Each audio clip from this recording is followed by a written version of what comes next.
सरबजीत कौर का केस एक ऐसा केस जिसके ऊपर ना सिर्फ पाकिस्तानी भारतीय बल्कि दुनिया के किसी भी कोने में बसने वाले सिख भाई हों, वो तमाम के तमाम इस केस को बहुत ही गहरी दिलचस्पी के साथ देख रहे हैं। आज इस केस के अंदर एक अहम समाअत होना थी। हमने आपको पहले बताया था कि 20 जनवरी इस केस के लिए बहुत अहम है। एक बहुत अहम सुनवाई आज होना थी, लेकिन वो ना हो सकी। ताहम इस केस के अंदर आज एक और बड़ी अहम पेशरफ जो है वो सामने आई है, जिसके ऊपर आज हमारे साथ बात करने के लिए महेंद्र पाल सिंह साहब और उनके वकील अली चंगेजी सिंधु साहब मौजूद हैं। इसी केस के ऊपर आज इनसे बात करेंगे और जानेंगे कि अब इस केस का क्या बना है। क्या महेंद्र पाल सिंह और अली चंगेजी सिंधु सरबजीत कौर को वापस डिपोर्ट करवाने में कामयाब हो सकेंगे या नहीं। अस्सलाम वालेकुम नाज़रीन, आपका मेजबान तलहा सिद्दीक कुरैशी एक बार फिर से आपकी खिदमत में हाजिर है। नाज़रीन, सरबजीत कौर के केस के ऊपर बात करने के लिए हमारे साथ महेंद्र पाल सिंह साहब मौजूद हैं, अली चंगेजी सिंधु साहब मौजूद हैं। महेंद्र साहब, ये बताइएगा प्लीज, क्या कहेंगे? आज सुनवाई होनी थी, समाअत नहीं हो सकी, दोबारा रीस्केड्यूल हो गया है, क्या वजह है? तारीख पे तारीख क्यों मिलती जा रही है? तारीख पे तारीख वाली बात जो है ये तो संधू साहब बेहतर बता सकते हैं, क्योंकि ये बड़े माहिर वकील हैं और यही बताएंगे कि ये तारीख पे तारीख क्यों हो रही है। लेकिन लोगों को कुछ ना कुछ आइडिया तो है कि ये तारीख पे तारीख क्यों हो रही है, क्योंकि ये वही फिल्मी सीन जो है हुआ जा रहा है। लेकिन आज जो हमारी मेन एक और जो जिम्मेदारी हमने कोशिश की है निभाने की, ये 4 नवंबर को खतून आई है और 4 नवंबर को ये चली गई हैं और 4 नवंबर से लेके 20 जनवरी तक अभी तक इनकी कहीं पे भी कोई एफआईआर दर्ज नहीं हुई। और दर्ज होना तो दूर की बात, मैंने और अली चंगेजी संधू साहब ने मिलके दरखास्तें दी ननकाना साहब के थाना, सिटी थाना में और एफआईए में। लेकिन ननकाना साहब वालों ने तो सीधा सीधा जवाब दे देता था कि भाई असी भार नहीं चुक सकते, ठीक है। और जो है साथ ही जो एफआईए का था वो अभी तक एफआईआर नहीं हो सकी, तो उसकी वेरिफिकेशन भी जो है वो 24 दिसंबर को हो चुकी है। तो आज मैंने अली चंगेजी संधू साहब के थ्रू जो है एक और पिटीशन फाइल की है कि ये एफआईआर भी हो जानी चाहिए। देखिए, क्राइम हो चुका है तो उसकी जो इंफॉर्मेशन, फर्स्ट इंफॉर्मेशन रिपोर्ट होती है एफआईआर, और तो उसमें अंदर कुछ नहीं होता। वो ही अगर दर्ज नहीं हो रही तो इसका मतलब है दाल में कुछ काला है। तो बस यही हमारी गुजारिश है कि इसकी एफआईआर होनी चाहिए और आज उसी के लिए मैंने अली चंगेजी संधू के थ्रू जो है आज एक पिटीशन हमने दायर कर दिया है। अच्छा, 22 की रिट जो है, बहुत सारे लोगों को शायद इस बारे में ना भी पता हो। ये 22 की रिट क्या होती है? आखिर आप लोग जो है वो अदालत में इसके लिए क्यों गए हैं? जरा आम लोगों के लिए आम फहम अल्फाज के अंदर बता दें कि आज जो आप लोगों ने दरख्वास्त दायर की है उसके अंदर आप लोगों ने क्या इस्तदा की है? देखिए, आज हमारी जो 22 ए बाई बी के बारे में जो मुझे इन्फॉर्मेशन है वो तो यही है कि अगर कोई एफआईआर ना हो रही हो या कोई भी ऐसा एक्ट जो है दरखास्त दे दी हो वो ना हो रही हो, तो आप अदालत से जाके वो करवा लेते हैं, उसकी पिटीशन करवा लेते हैं।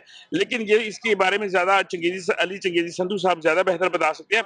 लेकिन हमारा भी, मेरा इसी के अंदर यही मकसद है कि अगर एक एप्लीकेशन हमने दी है तो उसकी एफआईआर क्यों नहीं हो रही। ना वो पंजाब पुलिस उसकी एफआईआर कर रही है, ना एफआईए उसकी एफआईआर कर रही है, ना उसकी जीआईडी अभी तक बनी है कि हमने जीआईडी के लिए भी एप्लीकेशन दी है। तो अभी तक अगर कोई भी कार्रवाई नहीं हो रही तो ऐसा क्यों है, उसकी क्या रीजन है? तो हम चाहते हैं कि अदालत में वो रीजन भी सामने आ जाए। अच्छा, अच्छा ये जी, बताइए। बहुत शुक्रिया। आपने पाल साहब की जुबानी अभी सारे का सारा सुना है। अब जरा चंगेजी सिंधु साहब से भी जानते हैं, अली चंगेजी सिंधु साहब से, कि वो क्या कहते हैं कि अभी तक इनके मामले के ऊपर एफआईआर जो है वो क्यों नहीं दर्ज की गई। आज जो पिटीशन फाइल की गई है उसकी क्या जरूरत जो है वो पेश आई। सिंधु साहब, बताइएगा प्लीज कि आज जो समाअत होना थी वो समाअत क्यों नहीं हो सकी, पहले ये बताइएगा। सबसे पहले तलहा भाई, मैं आपका मशकूर हूँ कि आज फिर आप एक नए वीडियो के साथ इसके ऊपर वीडियो बना रहे हैं सुरजीत कौर के मामले के ऊपर।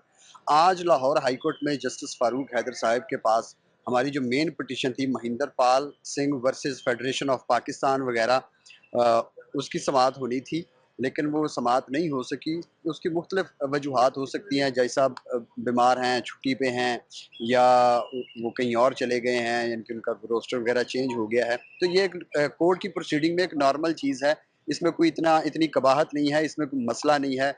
अगर जल्दी फिक्स नहीं होगी तो हम एक सीएम दे देंगे अर्ली हियरिंग की, और उसके ऊपर हमारी सुनवाई जल्दी हो जाएगी। तो ये इतना कोई बड़ा इशू नहीं है, ये कोर्ट प्रोसीडिंग के अंदर ये एक नॉर्मल चीज़ है। अच्छा, जो 22 ए और 22 बी की पिटीशन आज आप लोगों ने दायर की है, जैसे कि पाल साहब ने भी कहा कि सिंधु साहब उस पर रोशनी डालें तो ज्यादा बेहतर है, तो जरा हमारे नाजरीन के लिए आम फहम अल्फाज के अंदर बता दें कि ये 22 ए 22 बी की पिटीशन क्या है, इससे क्या मोटिव जो है वो अचीव हो सकेगा आपका। पहले आपने कानून की बात की। 22 A 22 B code of criminal procedure के तहत ये सेक्शंस हैं जो एम्पावर करते हैं मुतलका सेशन जज को उन्होंने आगे आगे पावर्स जो डेलीगेट की होती हैं एडिशनल सेशन जज को या जजेस को, कि अगर आप थाने में जाते हैं, थाने में आपकी एफआईआर नहीं हो रही, आपकी सुनवाई नहीं हो रही, तो आप उस पुलिस अफसर को या कॉम्पिटेंट अथॉरिटी को, आईओ को पार्टी बनाकर आप पिटीशन फाइल कर देते हैं। वो पिटीशन फाइल होती है 22A-22B सीआरपीसी के तहत, और उसमें फिर जो जजेस साहबान हैं या जज साहब वो मंगवाते हैं, रिपोर्ट नोटिस करते हैं मुतलका थाने को, चाहे ट्रेडिशनल थाना है या एफआईए है या जो भी लॉ एनफोर्समेंट एजेंसी है, उसको बुलाते हैं कि इस मामले में आपने अभी तक सुस्त रवि का शिकार क्यों है। डायरी नंबर मौजूद है, आपके पास रीज़नेबल टाइम आपको दिया गया, इसके बावजूद भी आपने अपनी जुरिस्डिक्शन के अंदर होने वाले क्राइम की आपने रिपोर्ट दर्ज क्यों नहीं की। तो उसके बाद वो सारी प्रोसीडिंग होती है। अगर जज साहब को मुनासिब लगे तो वो मुतलका एसएचओ को, आईओ को या जो भी कॉम्पिटेंट अथॉरिटी है उसको कह देते हैं, ऑर्डर कर देते हैं कि आप फलां तारीख को मेरी टेबल के ऊपर एफआईआर आप करवा के रखें, और एफआईआर का इंदराज हो जाता है। अच्छा ये बताइए कि अली चंगेज़ी भाई, कि सरबजीत कौर जो है वो अब अपने वतन वापस जाएंगी या पाकिस्तान में अपने मुकदमात का सामना करेंगी, क्या करेंगी? देखिए, पहली बात तो ये है कि अभी सरबजीत कौर के ऊपर किसी मुकदमे का इंदराज नहीं हुआ पाकिस्तान के अंदर।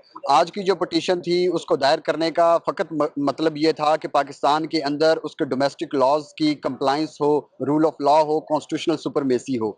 और यही वजह है कि जो पाकिस्तान का अगर फॉरेनर एक्ट 1946 उसको देखा जाए तो उसके मुताबिक जो सरबजीत कौर को वीज़ा इशू किया गया, उसकी उनकी कंडीशंस की, यानी कि कंडीशनल वीज़ा के ऊपर आई थी, उस कंडीशंस की उसने वायलेशन की। कैसे?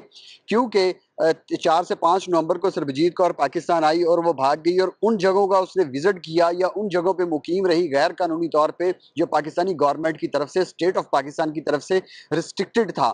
ये इलीगैलिटी उसने कमिट की। 13 नवंबर 2025 को उसका वीज़ा एक्सपायर हो गया, इसके बावजूद वो पाकिस्तान में मुकीम है गैर कानूनी तौर पे। तो ये पुलिस की भी नेग्लिजेंस है, एफआईए की भी है। यही वजह है कि महिंदर पाल सिंह साहब ने 12वें महीने 2025 में एप्लीकेशन दी थी डायरेक्टर एफआईए को, इमिग्रेशन को, कि आप इसके खिलाफ मुकदमे का इंदराज करें, क्योंकि फॉरेनर्स एक्ट 1946 की इसने वायलेशन की है। तो उसके इंदराज नहीं हो सका। इसी वजह से आज हमने लाहौर सेशंस कोर्ट में 22A-22B की पिटीशन फाइल की for the purpose of registration of FIR against not only Sarabjit Kaur but also against Nasir Hussain. Nasir Hussain का क्या एलिगेशन हमने लगाया है? वो ये है कि उसने मुजरमाना आनत की है, उसको हेल्प आउट किया है, उसको अकोमोडेशन प्रोवाइड की है, ट्रांसपोर्टेशन दी है उसको, और उसको घर मुहैया किया है जिसमें वो रह सकती है। ये तमाम तर जो सरबजीत कौर ने इलीगैलिटी कमिट की है, ये नासिर हुसैन की मदद के साथ ही की है।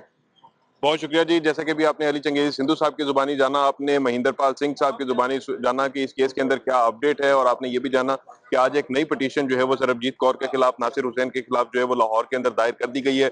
अब ये ऊंट किस करवट बैठेगा, क्या सरबजीत कौर जो है वो वापस रवाना होगी या नहीं होगी, क्या सरबजीत कौर को डिपोर्ट किया जाएगा या नहीं किया जाएगा, क्या सरबजीत कौर को पाकिस्तान के अंदर मजीद स्टे की इजाजत तो नहीं दे दी जाएगी, इन सब सवालात का जवाब जो है वो मेरा ख्याल है वक्त ही देगा। इसी के साथ ही अपने मेजबान तलहा सईद कुरैशी को दीजिए इजाजत। अल्लाह निगहबान।